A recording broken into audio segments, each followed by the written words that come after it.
Ladies and gentlemen, the following episode is scheduled for one fall.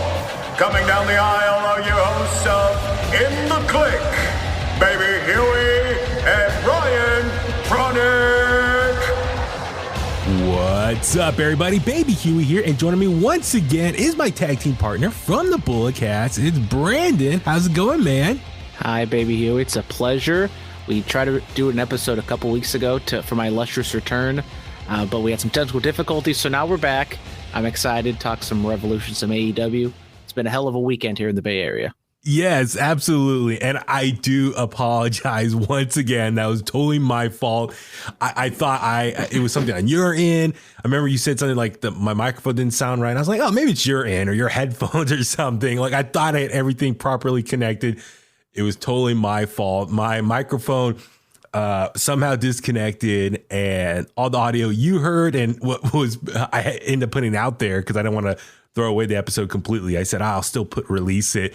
Yeah, it was all audio straight from my webcam up here on my top of my desktop here. So that's why I sounded like AM radio, very distorted or low quality. So I do apologize. So little backstory: for Christmas, I got a Rodecaster Pro 2, the second model, and I did a firmware update right before I recorded with you. And normally, every episode or every time I use StreamYard to record remotely with everyone, and I normally check the inputs, make sure my microphone is selected properly, my webcam selected properly, headphones, all that. This time I did not. I guess I just got busy talking to you before we hit record, and sure enough, yeah, everything was out of place. Maybe because the firmware update, all the inputs were off. So yeah, I do apologize. It was a great episode. I thought you and I covered a lot of great stuff on that episode, but yeah, I was disappointed in my performance because the audio sounded like crap. But we're making up for it right now. Like you said, this is going to be our AEW focus episode.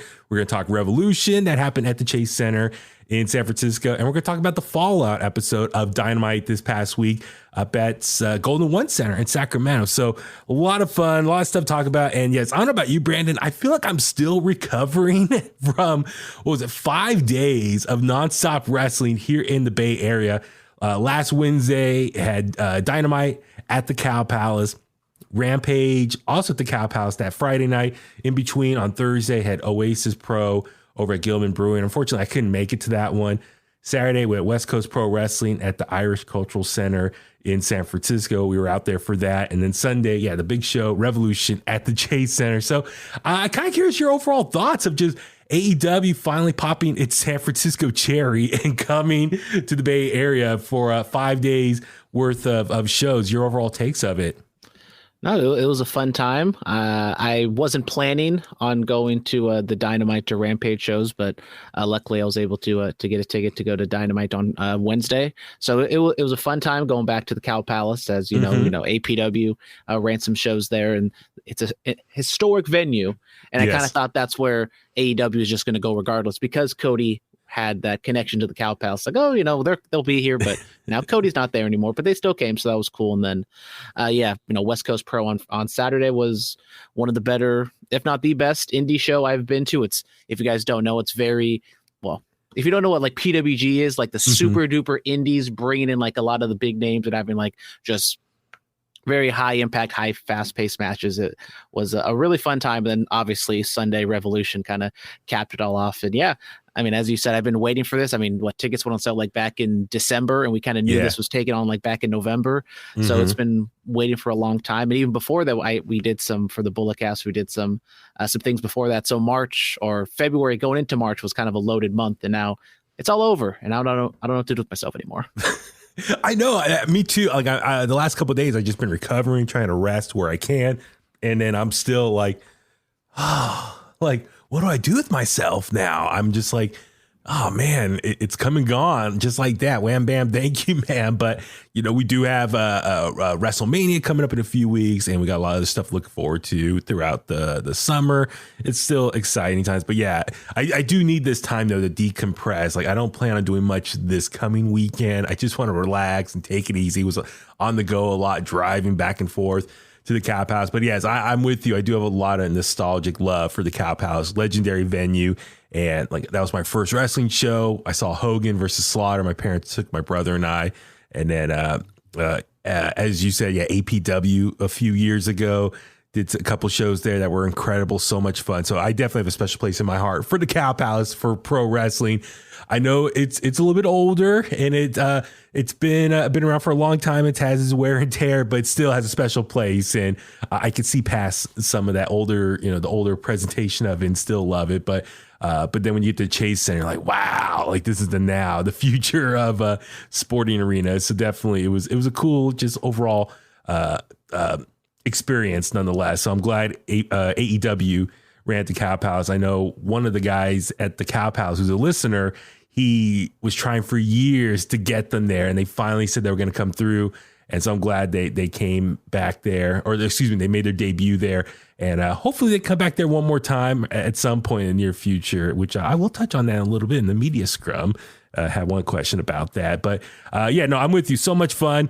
I'm glad to see Oasis Pro and West Coast took advantage of those off nights and run shows. So if you're came in town, you literally have 5 straight nights of pro wrestling to attend to. So a lot of stuff. I know there was a bowling thing with AEW. Was it Saturday afternoon? I was so bummed. I kind of wanted to go to that, but my schedule was too busy with radio work and all that stuff. But it looked like it was awesome. You had to see most of the roster out there. That seemed incredible. I was kind of hoping maybe they'll do like a convention or something, but I think, Brandon, and you would know from your experience with Double or Nothing in Las Vegas, is the convention usually just only for Las Vegas, only for Double or Nothing weekend? So I've been to 2 of the all the Las Vegas Double or Nothings, and both times, well, the first time was the StarCast, which isn't technically affiliated with AEW, but it kind of was. But then the last one in 2022, they did have a kind of full-blown convention, and that's, the infamous MJF didn't show up for a signing one. Mm-hmm. I also was able to go to the 2021 All Out when CM Punk was making his return, and they did have a convention there. It was like a little, I didn't go, but I know it was like a little smaller. So definitely for Double or Nothing, they kind of always do one, and then All Out, I think they do one as well. But those are kind of their 2 mainstays. They're always going to be in Chicago, always going to be in Las Vegas. I know Full Gear and Revolution they switch around where they're going to be. So, and they're kind of the lower level ones out of the 4. Okay, gotcha. Yeah, no, I definitely want to experience like the convention aspect of it at some point. So hopefully, maybe next time they come through here, they could do something like that. Or maybe, I'll make a trip to Las Vegas and just experience it over there in Sin City. But so let's go ahead and jump right into this AEW Dynamite, Revolution this past Sunday. We had the go home episodes of Dynamite and Rampage, as we said, at the Cap House. I thought the first hour of like Dynamite at the Cap House was really good. And the second half kind of fell off a little bit. And then Rampage, which was live that Friday, more or less just got some random matches thrown together, which is kind of what Rampage's MO has been pretty much its whole existence. But nonetheless, Revolution came, and just walking up to the Chase Center, the buzz, just the atmosphere, it was incredible. You could tell everyone was just super excited. Big pay-per-view. They only do 4 pay-per-views a year, so this was a big deal in San Francisco.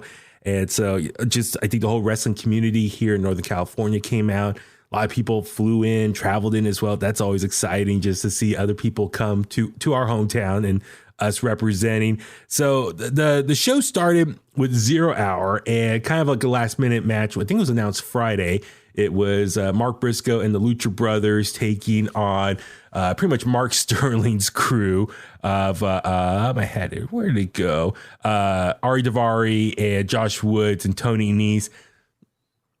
I was surprised they only had 1 match on 0 Hour. I thought they might have like 2 or 3 to kind of set things up. But just 1 match, which was fine by me. They did mostly a lot of promos and video packages. Renee Paquette kind of held down the fort for the 0 Hour. But that one opening match, though, a lot of fun. It was cool to see Mark Briscoe in person. Unfortunately, we can't see Jay anymore. Sadly passed away earlier this year. But the match itself was a lot of fun. Mark Briscoe, dude, it seems like everywhere he goes, the crowd loves him. But what'd you think of this opening match here on 0 Hour? It was just a fun, straightforward 6-man tag match. Lucha Bros are always going to be over here in the Bay. They got ties to APW. George Kittle with the San Francisco 49ers. Him and Penta have a relationship there. So it's always fun to see the Lucha Bros. And yeah, as you said, Mark Briscoe, I was happy to be able to see him in person. And it was just a fun little match. And, after waiting in line for the merch for like an hour, just being able to sit down and just kind of watch the match.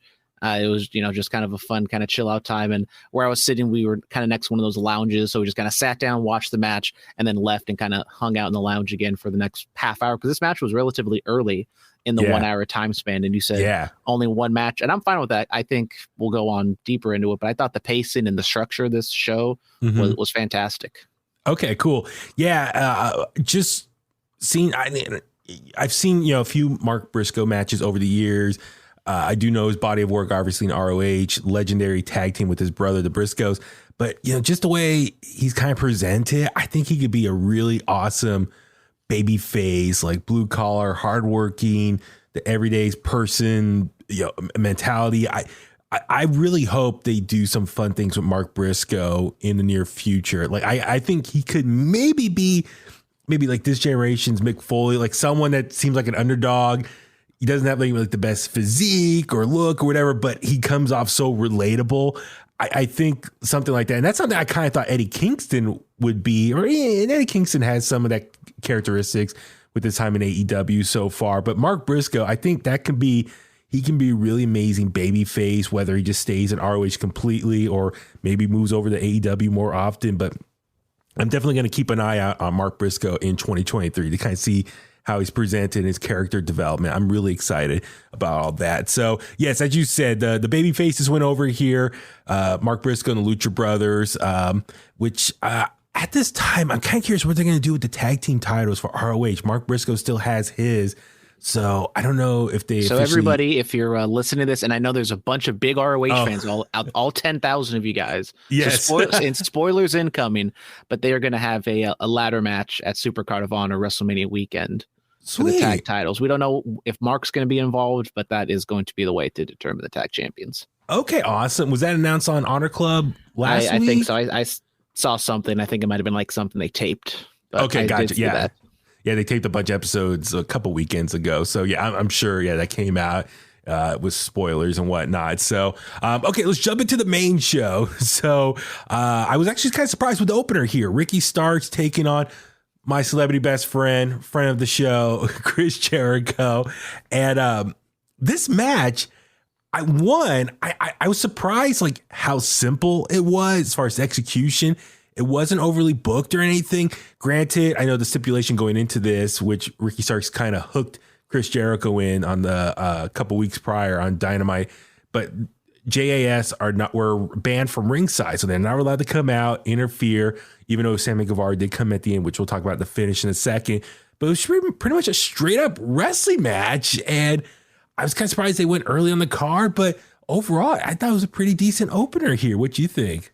Yeah, I thought it was, I don't know if I'd say the perfect opener, but Jericho, big name, have the crowd sing his theme song. Ricky Starks is over, have him win the match, which I thought was a great decision. Yeah, they didn't go out there to steal the show, which at this point in Jericho's career, I don't know if he could in a singles style match, but I thought it was just a good, solid singles match. And it's going to be the theme throughout the card.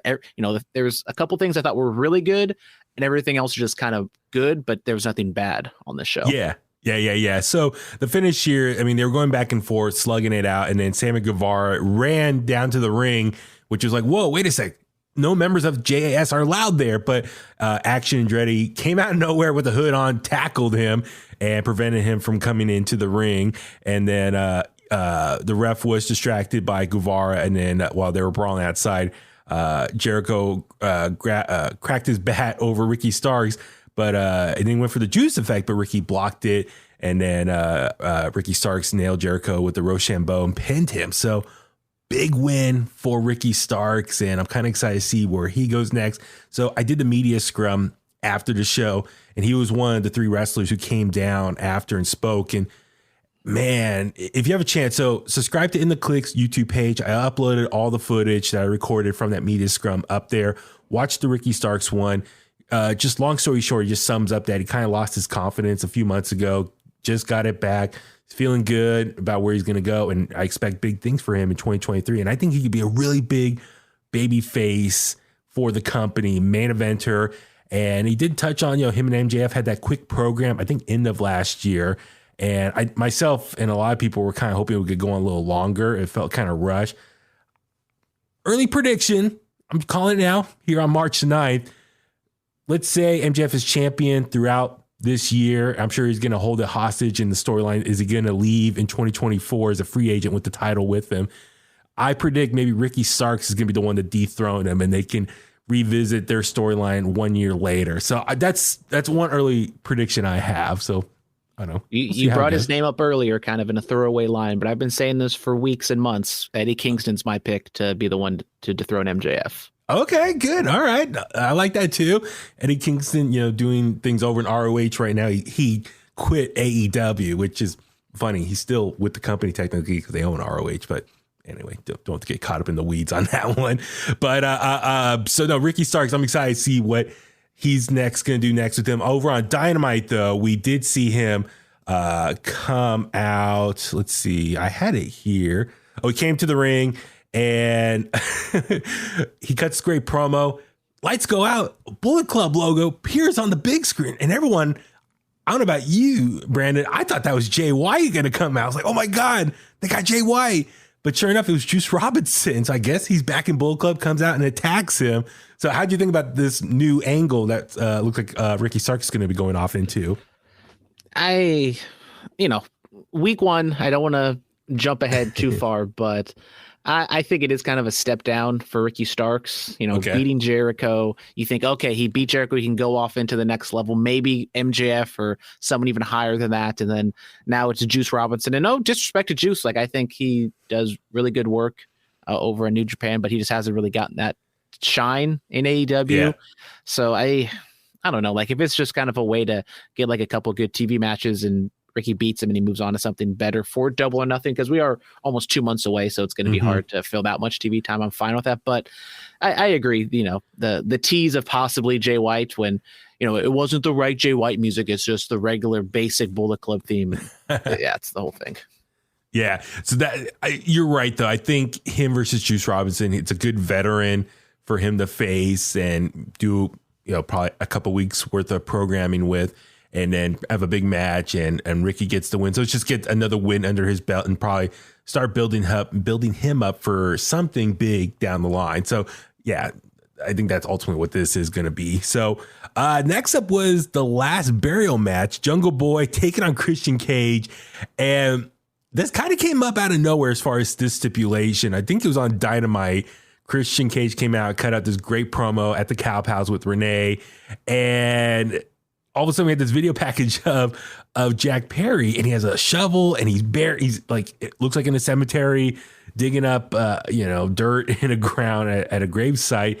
And it was revealed their match is going to be the last burial match. And so I think a lot of people go like, what's this going to be? Is this going to be a casket match? And ultimately that's kind of what it was for us WWE fans. They had a casket up at the top of the stage ramp entrance off to the side. And yeah, they just beat the crap out of each other, both in jeans. I like Christian Cage had like a cut off turtleneck on.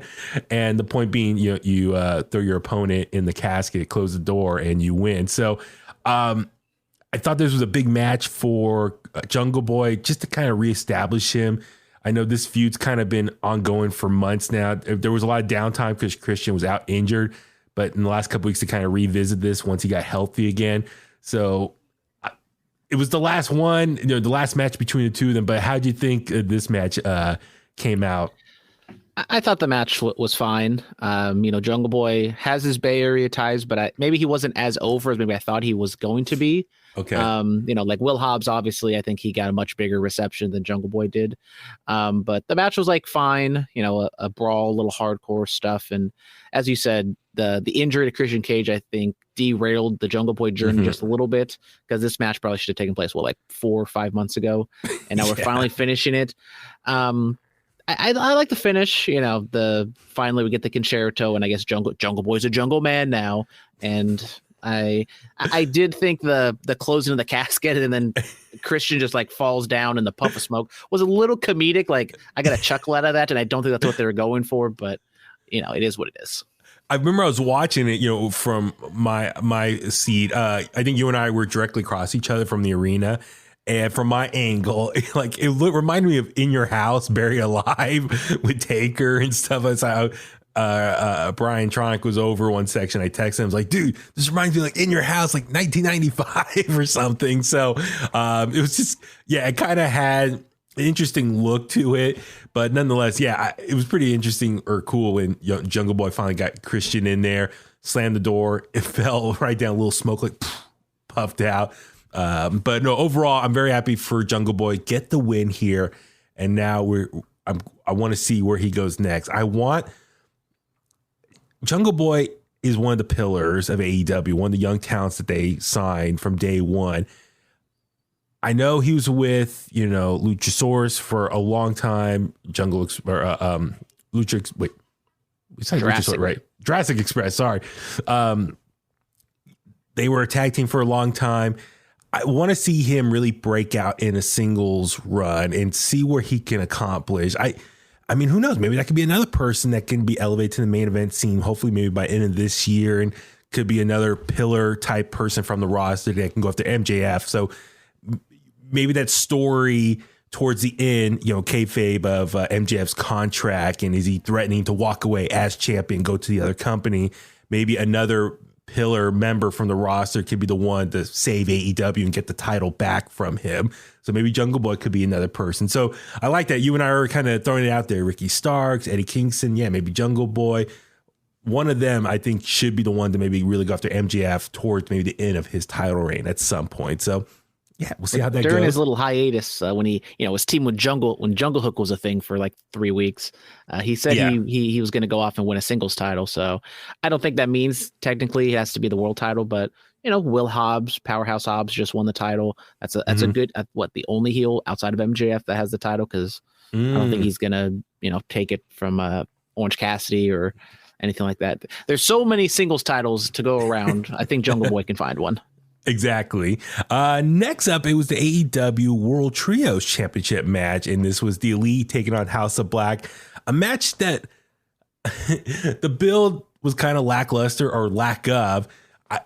We were there Dynamite, where we really saw the only physical interaction between them, as far as Elite were getting ready to come out. They played the Kansas Carry On Wayward Son, and the lights go out. You hear a little beat up. All of a sudden, House of Black are standing there over the Elite with the titles, and they turn the lights off again. And I think for a lot of people, like, that's it. Like, for weeks, they had like backstage promos of the Elite, like playing with basketballs, but no interaction between them. I think there was a challenge from House of Black a couple weeks prior, but it was kind of like a terrible build. Excuse me. And then at Dynamite, it was just a flick of the switch on and off, and that's it. And they're like, oh yeah, we have a match on Sunday. So, but the match itself over-delivered. It was so much fun. What'd you think of this one here? I mean, this match definitely met the very high expectation I think a lot of people had. Just a 6-man Elite Spot Fest special. And I kind of put, this match, the death match, and the main event kind of in that 3 upper tier that kind of carries the my positive grade for this show overall. And I mean, it's exactly what you would think. It was hard hitting. There was a lot of different spots. If you just ignore the selling and maybe some of the logic that's involved, then you can definitely enjoy this match. And I did pick the Elite to win, but I was very happy that the House of Black won, thinking that now we're going to get the Elite kind of split her off, and the Young Bucks can go over the tag titles. Kenny Omega can go off and face MJF for the world title. But going off of Dynamite, that's not the immediate journey they're going on right now. Yeah, so let's talk about Dynamite as well. And I just had it here. Let's see, where did it go? So yeah, the match itself, like for me, I was looking forward to seeing Kenny Omega and Malachi Black in the ring. And my thoughts are, oh man, this could have been like a really awesome takeover match like 4 years ago if Kenny Omega would have left New Japan and gone to NXT. I think a lot of people were excited to see them to go at it specifically in the ring, while the Young Bucks and Murphy and Brody King were out there going all over the place. Like I said, so many crazy spots in this match. You definitely, if you haven't watched it, you need to. But the crowd really got amped up seeing Kenny Omega, Malachi Black in the ring together. And so I think that was a big moment there for everyone and fans, just to see them actually square off. But the match itself, we saw the Elite, smash Malachi Black with the BTE trigger, but Buddy Matthews was there for the save. And Matt Jackson called for the Meltzer driver. Shout out Dave Meltzer, was in attendance. Saw him at the media scrum as well. But Buddy Matthews countered the House of Black finish off. They finished off Matt Jackson with Dante's Inferno, and Malachi Black grabbed the pin. And yeah, they are the new AEW World Trios champion, which thank God they needed something. They've just been existing in AEW, but have not accomplished anything. And they needed this win desperately. I know I didn't have a chance to do a predictions podcast beforehand, but this was a win they needed. So, but jumping ahead to Dynamite, we saw Jericho Appreciation Society out there, and Chris Jericho, along with Sammy Guevara and Daniel Garcia, they were like demanding to be the new number one contenders for the Trio Championship. They're calling out House of Black. It was like, whoa.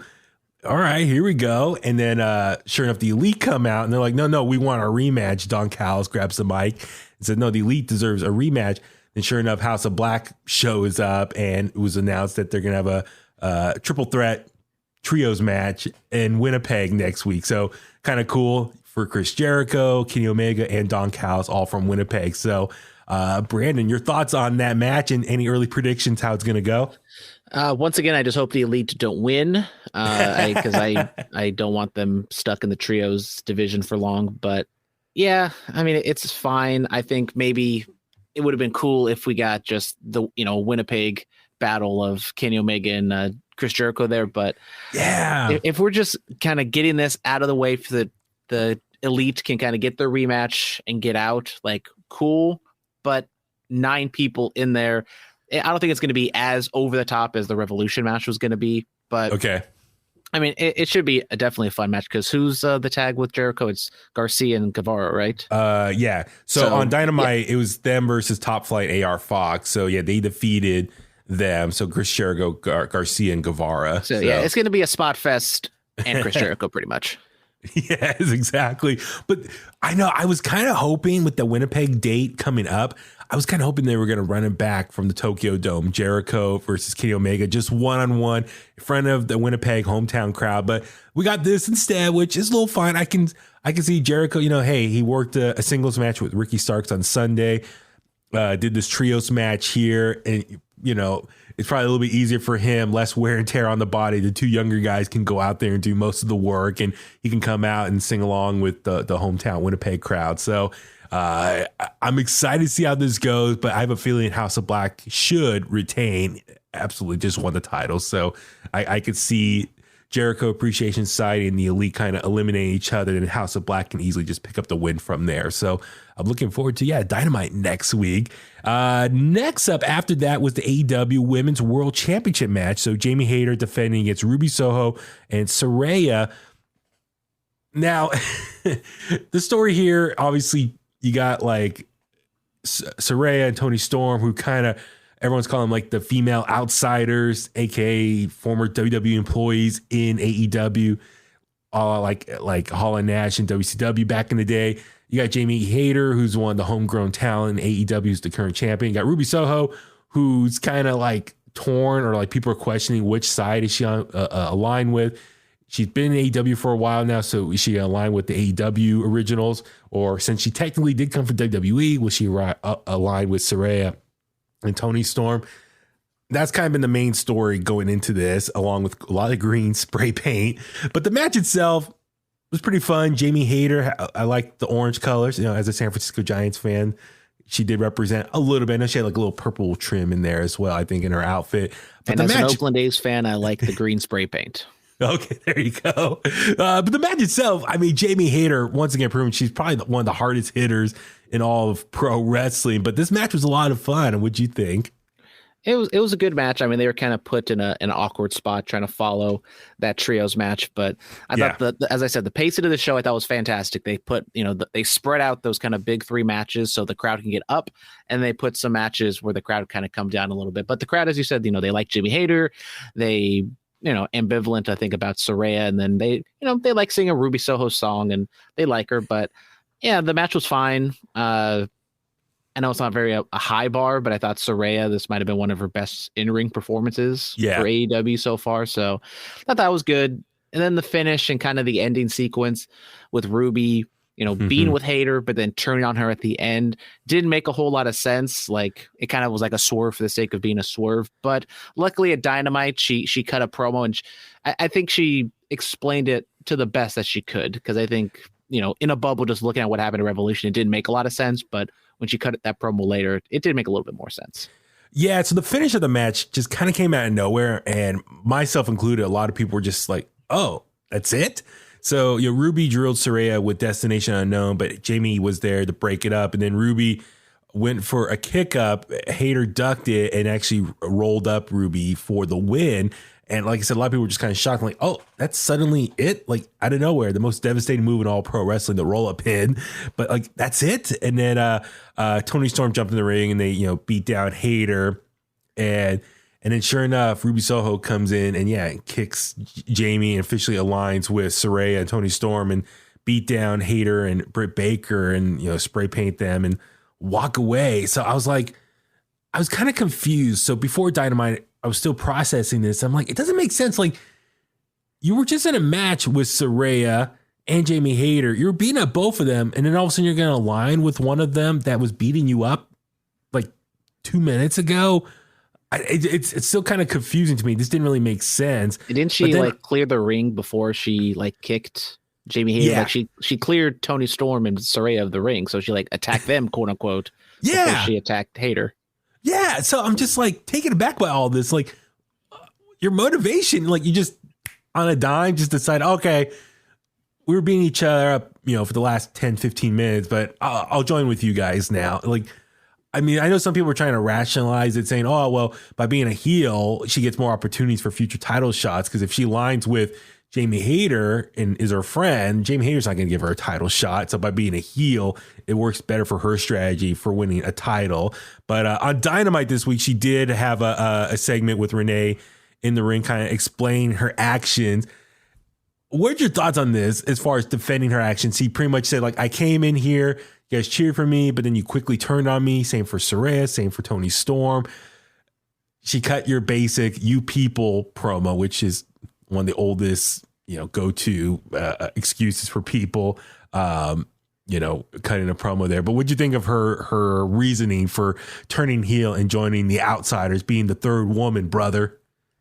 Normally the "you people" promo I don't think works, but there was enough logic in Ruby's statements that I thought it worked out well enough, saying that, you guys picked Jamie Hayter over me, and you guys liked other people when I was, I came in and everyone liked me, but then now everyone doesn't like me as much anymore. So she's just kind of jealous of that. So, normally those "you people" promos, and I'm trying to think of a recent one, but nothing's really coming to mind. Yeah. But normally they don't really work out. It's what are you talking about? Everyone loved you, and now you just turned for no reason. But there was reason, at least in her mind. And then she said kind of the moment and kind of covering up that ending spot we were just talking about. She said when she when she lost the match, that's kind of what triggered it. She didn't have that plan going into the match, but when she lost, that's when kind of everything fell apart for her. Gotcha. Okay.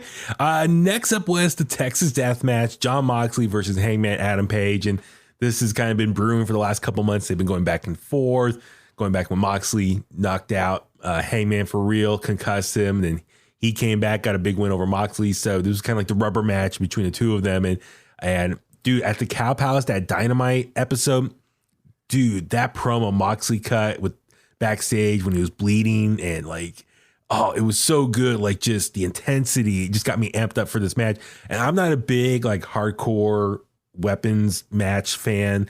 Maybe at my older age, it doesn't as appeal to me as it once did when I was younger. And I grew up in the ECW era. But this match itself, you look at Twitter and other social media, seem very divided here as far as the violence goes. A lot of barbed wires. Moxley took a fork out and took it to Hangman's forehead. A lot of bleeding, table spots all over the place. Very violent.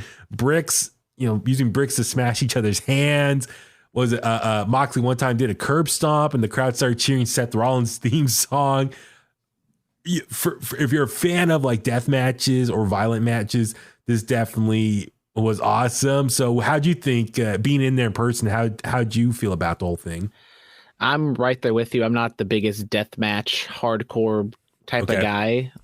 But if it's work, because there was like a moment in AEW where they were kind of just doing hardcore matches seemingly every week, but now they kind of have reeled it back a little bit. Now Jon Moxley's bleeding pretty much every night in AEW, but at Revolution, I thought this match was fantastic, and it was definitely my second best match of the night. And I was getting very much involved. I thought they told a really good story. Hangman comes out to Ghost Riders in the Sky. Unfortunately, I missed that because I went to go to the bathroom and get another beer. But he looked like a star, and he always kind of pulls out the big entrances and the cool entrances for these pay-per-views. And I was excited that Hangman got the win. Okay, you tap out Jon Moxley, something you don't expect. You beat him in his own game. And then now Dynamite rolls around and we're still doing Hangman Page and Jon Moxley, apparently.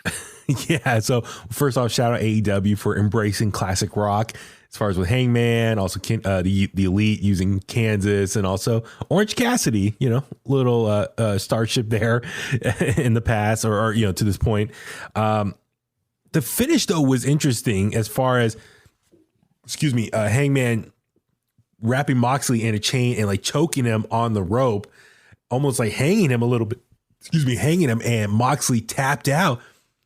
I don't know, to the best of your recollection, remembering, is that the first time Moxley's ever tapped out in AEW? I think that's like a big moment that I think not a lot of people are talking about, but I think, for Moxley, he hasn't lost a lot of matches in AEW, but I think that was the first time he's actually tapped out. I mean, I look at, he lost to CM Punk last year. I'm trying to think what else. This is where we fire up old cage match and we see Jon Moxley's history and see what happens.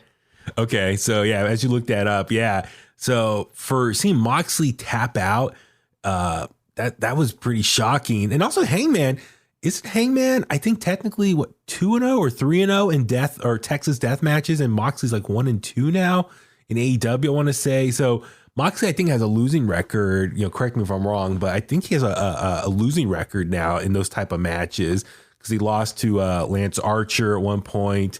But Hangman's won all his, I believe. So definitely Hangman is the king of the Texas death matches now. So don't F with Hangman there. But then jumping to Dynamite, we saw Renee do an interview with Hangman, which is always interesting because, she is married to Moxley, does this great interview with Hangman. Hangman more or less apologizes to her for beating him up. And then later in the night, we see Moxley tag with Claudio, and they're going up against Silver and Reynolds. They beat the crap out of them, and they won't stop beating him. Evil Uno came out trying to make the save, and they beat him up. So is Moxley going heel now, or all Blackpool Combat Club? What's your thoughts on kind of direction they're all going? I think a lot of people thought Moxley was going on vacation now, but no, I think he's kind of going heel. Yeah, I like the promo Hangman cut. He at least was putting an end to the feud and was like, we're done. And then now we get Moxley, who once again, it's kind of nitpicking, but also not. Like, he just had a Texas death match. It's 3 days later. Does he really need to be wrestling? Like, yes, maybe he should have the night off. Not from like a meta standpoint, but just from like a storytelling standpoint. Maybe just not have him do that. And yeah, he's seemingly turning heel with the entire Blackpool Combat Club, and he was doing that. Like, he seemingly was turning heel from 21 to 22 before he went off to rehab. And I just don't know how much is the crowd going to turn against him? Because like Kenny, he turned heel. Yes, he got some boost, but also people are going to like Kenny no matter what. And I know in this era of wrestling, it's very hard to get heels going, but I just don't know what Moxley's going to do. And like Moxley's babyface character is kind of heelish already. So how much more devastating is he going to be? Yeah, exactly. So it's interesting because not to jump too far ahead, but Blackpool Combat Club, for the most part, in the last couple months, they've been mostly a 3-man group with Yuta, Claudio, and Moxley. Bryan Danielson been kind of off on his own, kind of distancing himself from Blackpool.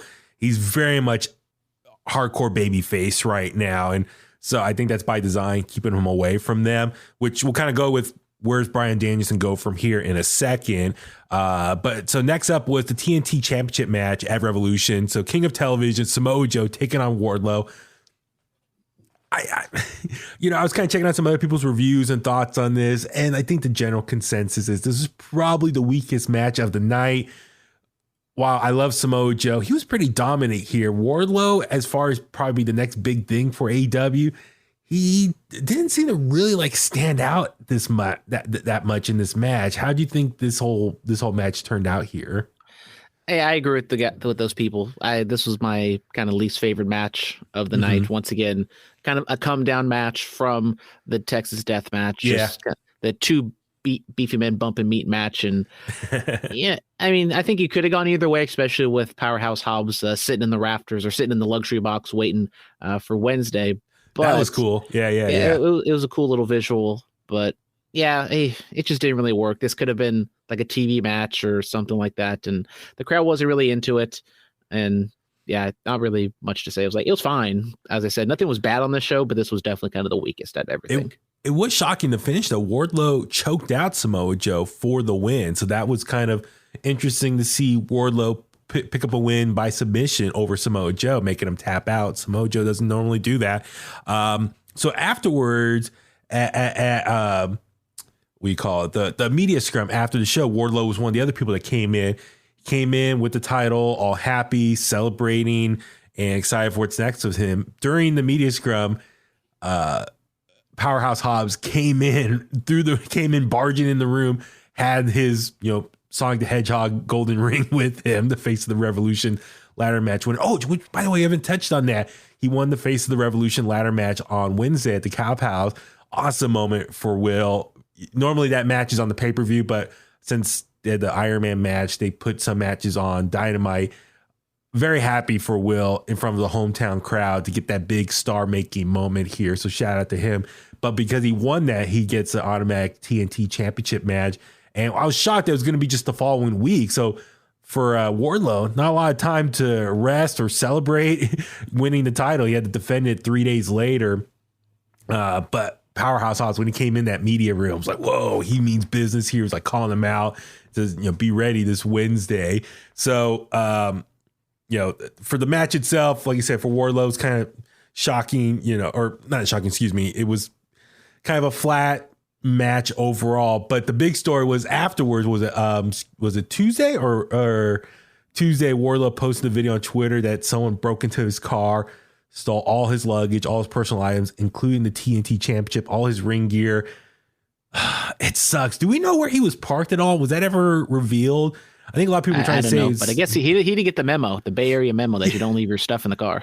Yeah, exactly. I know multiple people on Twitter were tweeting out like, for anyone not from here, please take your belongings with you. Do not leave it in the car. So, yeah, it's sad. And the video went viral really quickly over the next 24 hours. So, jumping ahead to Dynamite, the main event was Powerhouse Hobbs challenging for the TNT title from Wardlow.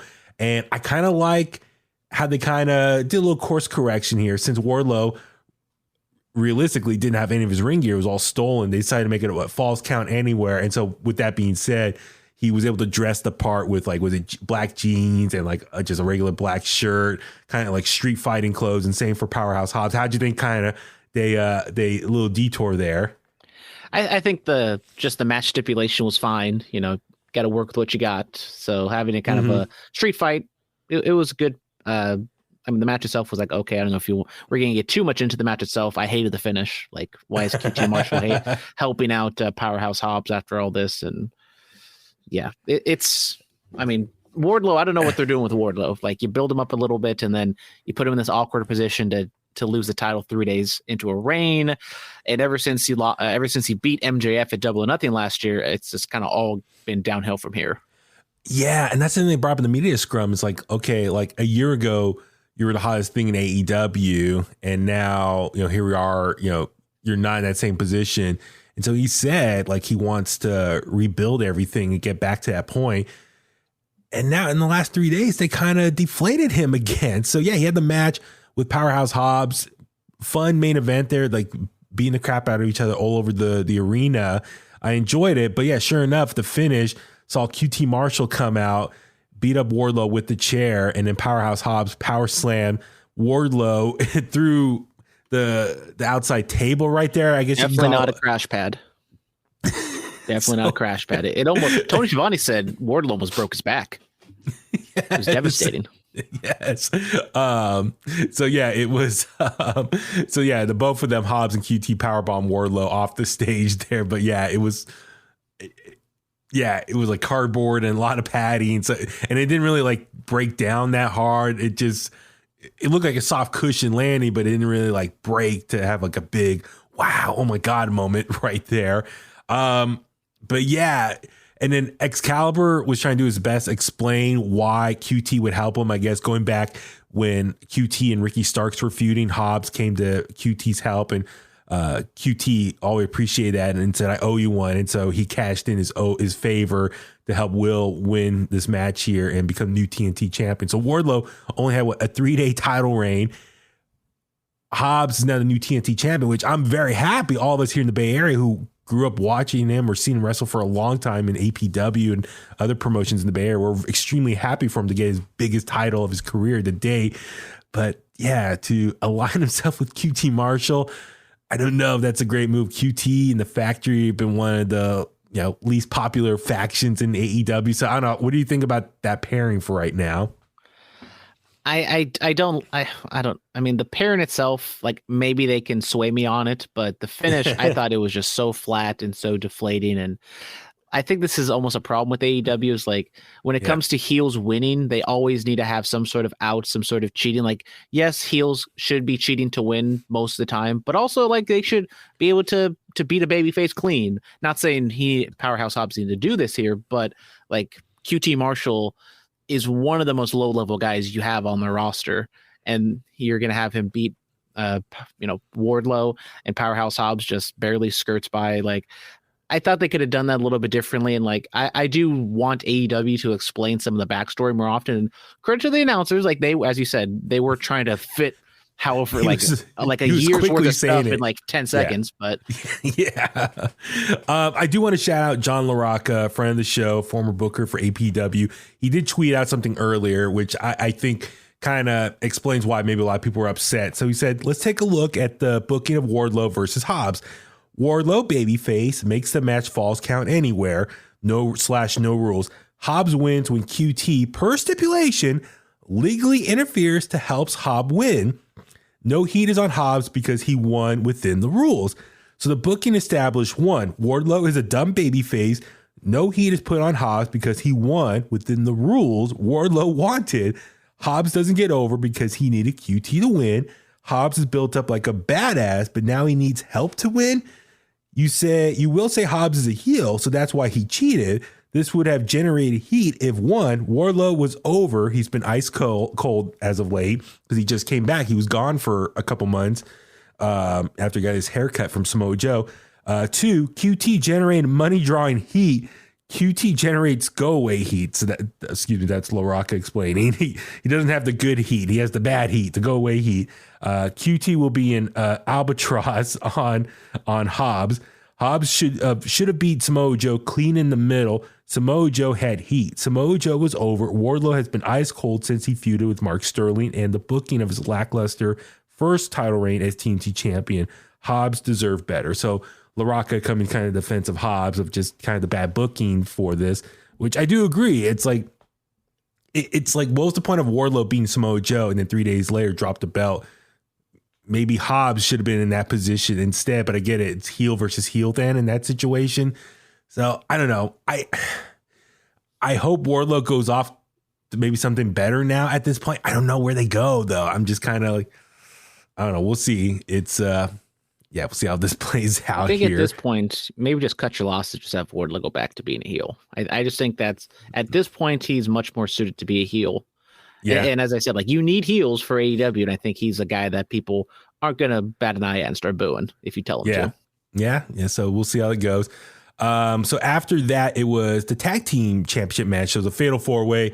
The Guns, current champions, taking on the Acclaim. Also Jay Lethal and Jeff Jarrett, and the thrown together team of Danhausen and Orange Cassidy. So I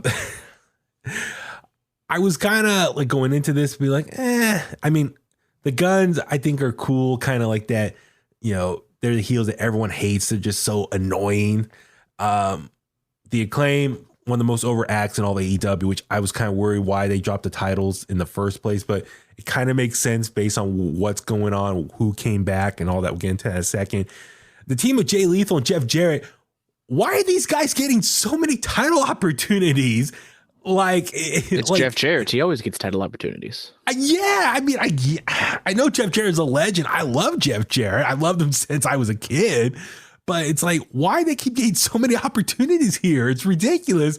And then Danhausen and Orange Cassidy, which I was like, there was no other tag teams available. I mean, like, I feel like the tag team division right now in AEW is kind of off a little bit. Like 2 years ago, the tag team division was amazing, but now it's like they're just there's not that many like big name teams right now. I know some are kind of off on the trios side of things right now, but this match, I was like, that's the best 4 teams you can get booked together for this match here. The match itself was fine. I like seeing Danhausen, the big, what's the guy's name? The former basketball player. Singh. That was pretty funny, seeing them going face off, the shortest guy versus the tallest guy. The match was okay. It was very chaotic, kind of all over the place. What'd you think of that tag match there? I mean, it was exactly what you thought it was going to be. A little bit more action compared to the Wardlow and Samoa Joe match. So you kind of get the crowd revved up a little bit. And, I was with my friend and my brother, and my friend loves Danhausen. He bought a Danhausen mask. So, almost at the end of the show, a few beers deep, we were just having fun with it. But yeah, the match itself was just comedy. And it is what it is. Guns get in there, get out. They have they win the match, they keep the titles. And the Acclaim, I just felt they are cooling off a bit. Like, they were over. Yeah. People had their scissors and stuff, but they're not as over as they were a few months ago. Exactly. And I think that's a problem. Like, they shouldn't have took the titles off them so quickly, but I guess there's a bigger plan or reasoning for that, as we saw. So with the finish, Jeff Jarrett grabbed his guitar, swung it at Max Caster, but Max took it away from Jarrett.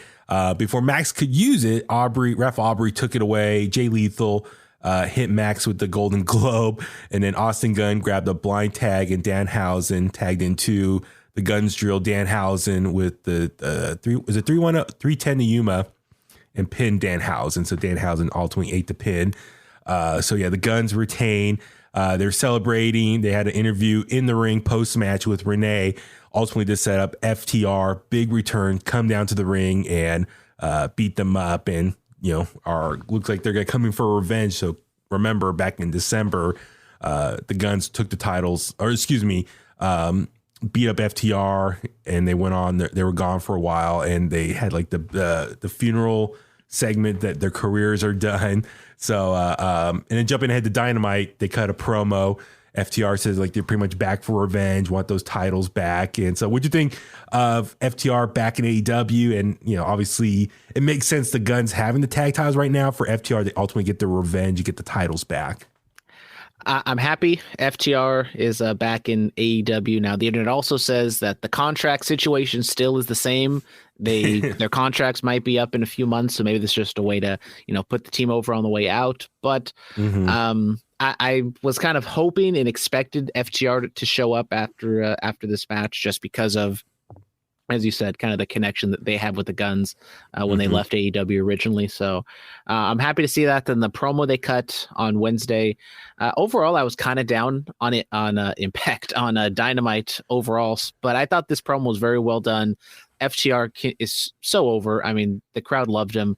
The promos they cut, they, skirt that fine line of kind of being, meta, but then also being, straight from the heart. And it feels like it's legit how they feel. So I'm happy that they're back. I wish maybe their other, their best friend and my best friend, CM Punk, was also Revolution, but they were not. So I'll just settle for FTR. Yeah, so it's gonna be kind of curious to see where they go from here. If FTR wins the tag titles, then I have a feeling they probably re-sign. I know Dax is trying to keep it kayfabe, like, our contracts, nothing's changed, and I believe they're supposed to expire beginning of April. So a lot of people are like, "Ooh, could they go back to WWE after WrestleMania?" But the fact they showed up here, could they just be fulfilling the last 3 weeks of their contract and put over the guns, like you said, or if they do win the tag titles at some point, maybe they re-signed and maybe that's a sign CM Punk is coming back at some point. That's their buddy. And maybe they do FTR and CM Punk versus the Elite. That's a big money match. Everyone would love to see based on the locker room drama and whatnot. Who knows? It's going to be really, it's going to be interesting to see how things play out here. For FTR, I'm kind of curious where their hearts are.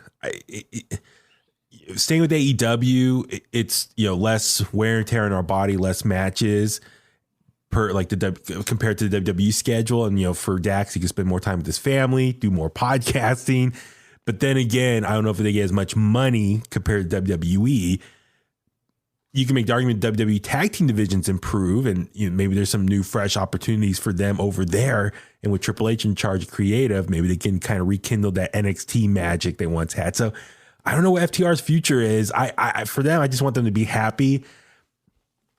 I don't know. I kind of lean towards them coming back to WWE because I'd love to see them versus the Usos and get some revenge for all the Usi ice, all the jokes that they were being pulled on in the pranks a couple years ago. So I don't know. We don't need to get any callbacks to that ever again. We could just lock that away and forget that ever happened. Exactly. So before I forget, speaking of Orange Cassidy, he is the All-Atlantic champion. Tony Khan made the big announcement last night that it's being rebranded. So Orange Cassidy versus Jeff Shazam. Jarrett. Everybody go watch Shazam. Brought to you by Warner Brothers or whatever. So next week in Winnipeg, Orange Cassidy is going to defend not the AEW All-Atlantic titles, now the international title to Jeff Jarrett in Canada. Your thoughts on the rebranding here? I like it. I always thought the All-Atlantic title name was always, dumb to begin with. Now, I don't want another title in AEW. I wish they just dissolved it entirely. But because when Tony Khan was like, "Oh, this is going to be the last title defense of the All-Atlantic Championship," I got very excited. But no, it's just a new name. So if we're not going to get rid of the title, might as well give it a better name. Yeah, so it's going to be interesting to see where Orange Cassidy does with it. I know at Pac, when he was champion, he actually defended overseas at some indie show. So I wonder if Orange Cassidy, they'll let him start doing that more, maybe defend the title on other promotions, other parts of the world. Orange Cassidy, like him or not, he is a ratings draw. So I wouldn't be mad if Orange Cassidy, takes it overseas. He forgets about his belt and it just goes away forever. And then the person who stole Wardlow's title finds that title too, and just has all the titles. Which I hope they recover that title at some point. I know we talked about the main event already from Dynamite, Wardlow versus Hobbs. They had another TNT title out there that QT grabbed off the desk. I'm sure they have backup titles, or maybe they went to the merch stand and grabbed the title, one of the replica ones, just for the time being. Wasn't Brock Lesnar a couple years ago had a replica Universal title once when he came to the ring? He didn't have the actual one. But with the situation, though, if I'm the thief who broke into Wardlow's car, if you go to a pawn shop, whoever trying to cash it in, whoever sees it, be like, "Whoa, this is one of a kind." Like, I hope whoever took it. Whoever took it is going to be dumb enough to try to sell it off, and whoever sees it, rats them out, tells the cops. So, kind of like when Jericho, remember he got the AEW title stolen a couple years ago. Someone turned it back in right away. He drunkenly left it on top of a limousine on the way to a steakhouse. Yes, it wasn't stolen. Oh, I forgot to ask him about that last week. Damn it. Oh, well, next time, Chris, I'll ask you about it. What really happened that night? And so, yeah, it'd be interesting to see what they do here with the international title. And then online, Twitter, everyone's like, how soon are people going to screw up and say call it the Intercontinental title? So that'd be kind of funny if anyone slips. I bet Taz might slip and accidentally say it. That's my prediction. Or JR. Jim Ross. Jim Ross will just call it. He'll just always call it the Intercontinental Championship. The IC title. It's our IC title. So, all right, main event time for the AEW World Championship, a 60-minute Iron Man match between champion MJF versus the American Dragon, Bryan Danielson. Bryan Danielson came out to a huge pop from the crowd, which I don't think a lot of people realize. And Brandon, please confirm, he lives in Napa, right? With his wife. Like, they have the winery up there. I think Bryan Danielson lives in Napa. So technically he's a Bay Area guy now. So kind of a hometown show for him, right? I mean, yeah, both the Bella twins were there. All the kids were there. So it was a fun little family reunion over there. Exactly. For Revolution. But this match itself, I know a lot of people are calling it the greatest Iron Man match of all time. I don't want to say that necessarily because that's like recency bias. But man, this match was awesome. Way better than that trash WrestleMania 12 main event, I'll tell you what. So yeah, what'd you think of this Iron Man match here? So going into this, when they announced like 2 months ago, they announced it pretty far out that they were going to do this match. I was like, oh God, we're doing an hour-long match. And kind of going off the WrestleMania 12, I'm like, it's an hour. It's going to take a long time. How are they going to fill this time? But credit to them, like credit to MJF and Danielson. I thought they did fantastic in this match.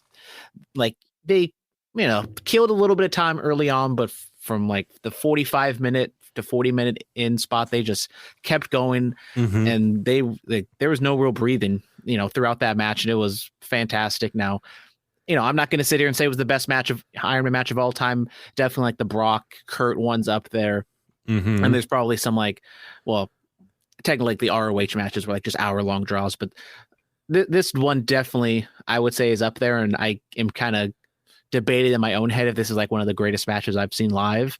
And Daniel Bryan or Bryan Danielson, Daniel Bryan, whatever you call him, is one of my favorite guys of all time. So I definitely have a soft spot for him. And so it was a lot of fun to see him have this match. And like the Iron Man match was always going to be some sort of contrivances, so that's always built in. But I thought they did a fantastic job. And this match was kind of the tipping point for whether this was a decent show or a great show. And I thought this took it over the edge to make it a great show. Yeah, going back to like the Shawn Michaels, Bret Hart Iron Man match, as we all know now, like it was no pinfalls and then they went to overtime. It was 0-0 in the overtime. They finally, Shawn got the pinfall there. This one, I'm glad they actually got quite a few pinfalls back and forth. I think it was like about halfway through roughly where they started going off. I know Danielson got the first pin when he hit the knee on MJF, and then MJF, I like how he sacrifice a pinfall in order to get two quick ones. So he low blowed Bryan Danielson. The ref DQ'd him, so it was a pinfall for Bryan, but then he rolled up Bryan Danielson for two back-to-back pins. I was like, that's pretty smart strategy from a heel standpoint. That was great. So it was 2-2. Ultimately, and then going back and forth, I like how MJF kept taking breaks, getting water outside the ring. I was like, throwing tequila on a child. How dare he? So yeah, during the match, he was outside, threw tequila on the little kid, and the kid was upset. But the kid and his mom got to go backstage and meet Powerhouse Hobbs and some other wrestlers. Amanda Huber was there to make that happen as an apology. There's still some people think it was a plan. Some are saying it wasn't. I don't know. I mean, the debate is up in the air. MJF, I think it was an interesting way to get some heat for himself by throwing a liquid on the little kid. I'm surprised the mom didn't like react and like try to hit him or slap him or something. So I don't know what to believe. Everyone's saying no. The reports are saying no. It was not a plan. It was an actual family there. I don't know. But it's interesting. Some people are for the idea. Some people did not like that moment right there. I don't know, let the internet debate about that for a while now. But I like towards the end, it was ultimately was it tied 3-3? Let's see. I had the pinfalls there. So it went the full 60 minutes. It was tied. And so Justin Roberts announced it as a draw.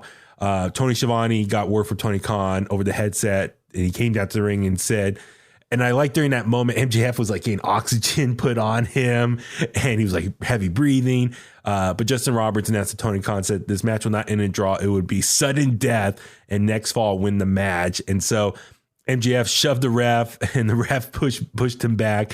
Bryan Danielson cradled MJF for a near fall. MJF pulled the ref close, and then low blowed Danielson with a back kick.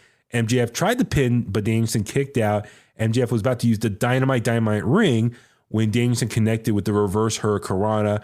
Danielson hit MJF with the running knee for a 2 count.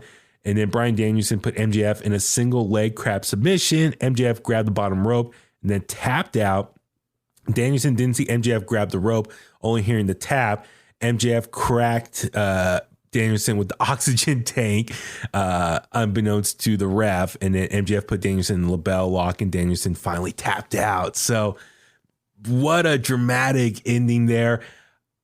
I give the ref credit. Like, he was trying to stop every little dirty thing MJF was doing, but it was so much to keep track of.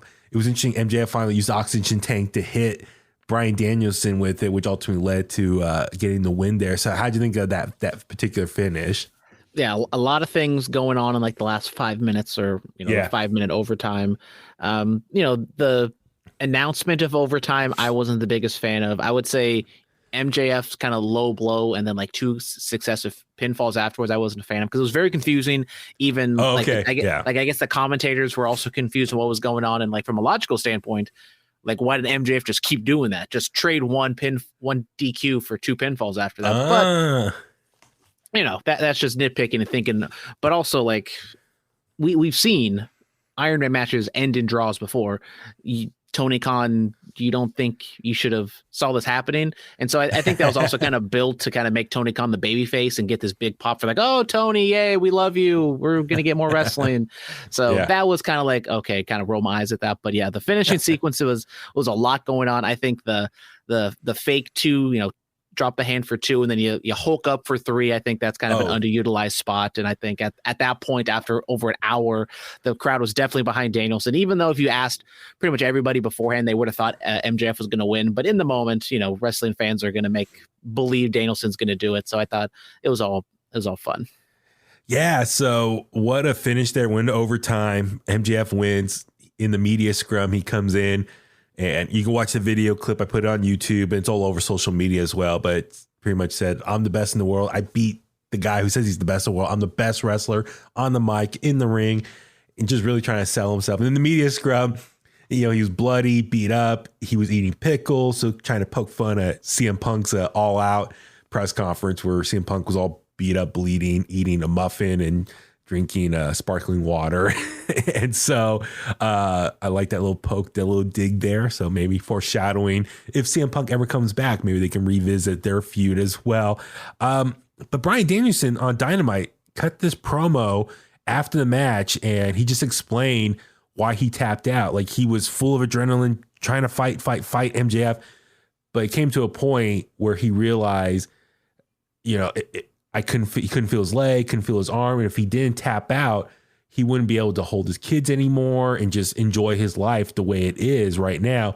And remember, that's the one thing MJF was jealous for. While MJF is currently the champion, he's jealous of Bryan Danielson's life. He has everything, beautiful wife, family, fans love him, everything. But the one thing MJF has is that title. So he's envy of Bryan Danielson. And then Bryan Danielson in that moment realized he wants to maintain that. So ultimately that's why he tapped out. So what'd you think of his explanation there? And then he added, I need to go home. And is Bryan Danielson going to be gone for a while now? So I don't know what happens, but what'd you think about that? I thought Danielson's promo was fantastic. I think maybe you could have played it earlier in the show, kind of like really drive home what just happened to Revolution instead of just get it into an all-Atlantic title match. I don't think a lot of people cared too much about, but I thought the promo was great.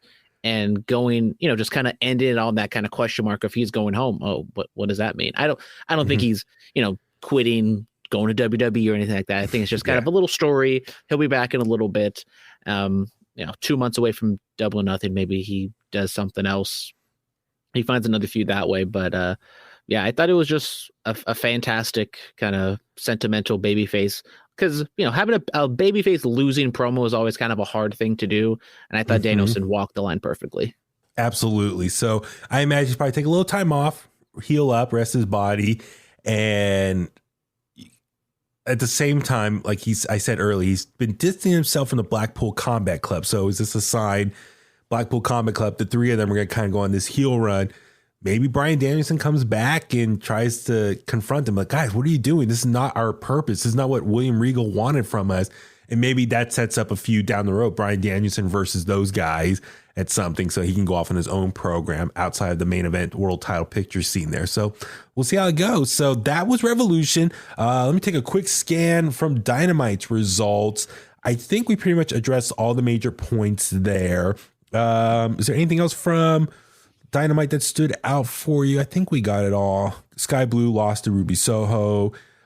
Jade Cargill cut a promo.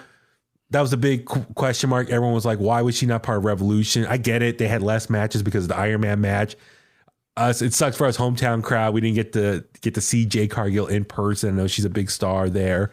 She wasn't on Rampage either, so she wasn't on any AEW shows. Correct. Yeah. So that was kind of a bummer. Let's see. The Acclaim cut a promo. Who is? Oh, that's right. The Jericho Appreciation Society confronted the Acclaim. So looks like the Acclaim, that's their next opponent right now, is Menard and the other guy. So yeah, that's about it. So yeah, very action-packed week of AEW in the Bay Area and also Sacramento. So I hope Tony Khan comes back very soon. So if you follow In The Kliq on social media, I posted a clip of my question to Tony Khan asking his thoughts about running the first shows ever in San Francisco and a timeline when we can see them come back to the Bay Area. So gives me a pretty long-winded answer. So check it out. You can also didn't answer the question. Yeah, I danced around it a little bit. So I hope they come back soon at some point. They can go to Oakland, they can go to San Jose. Hopefully they come back very soon and not like, I hope they at least come back here at least once a year. So fingers crossed they come back at some point in the near future. So, all right. Let's go ahead on that note, start wrapping things up. I actually got a haircut appointment I got to run to soon. So, Brandon, where can the Kliqsters find you online? Well, no personal things to plug, but if you want to follow my podcast that I'm on, you go to the Bulletcast on Twitter and Instagram. And also, if you guys like sports, I do a sports and wrestling podcast with my boy Dominic. Curveballs and Chair Shots, follow that Twitter and Instagram, Curveballs and CS. We drop on Thursdays and Fridays on my respective shows. So if after you're done listening to this, go listen to those. Absolutely. And thank you again, Brandon, for making a call on short notice to record with me. I do appreciate that as always. And I'm Baby Huey. Follow me on Facebook at Baby Huey Official, Twitter and Instagram at Baby Huey83. For everything else, just subscribe to In The Kliq, where we get your podcast at. And also, yeah, subscribe to us on YouTube. Oh, I forgot to mention, yeah, watch my interview with Chris Jericho. It's about 30 minutes. Appreciate him making the extra time to sit down with me in studio. And we just talked a lot of stuff about his time in AEW thus far. So please check it out. Subscribe to In The Kliq's YouTube page. Watch the Media Scrum videos. Subscribe where we get your podcast at. If you want to email me, you could do so inthekliq@gmail.com. And on that note, let's go home. And that's the bottom line because Huey said so.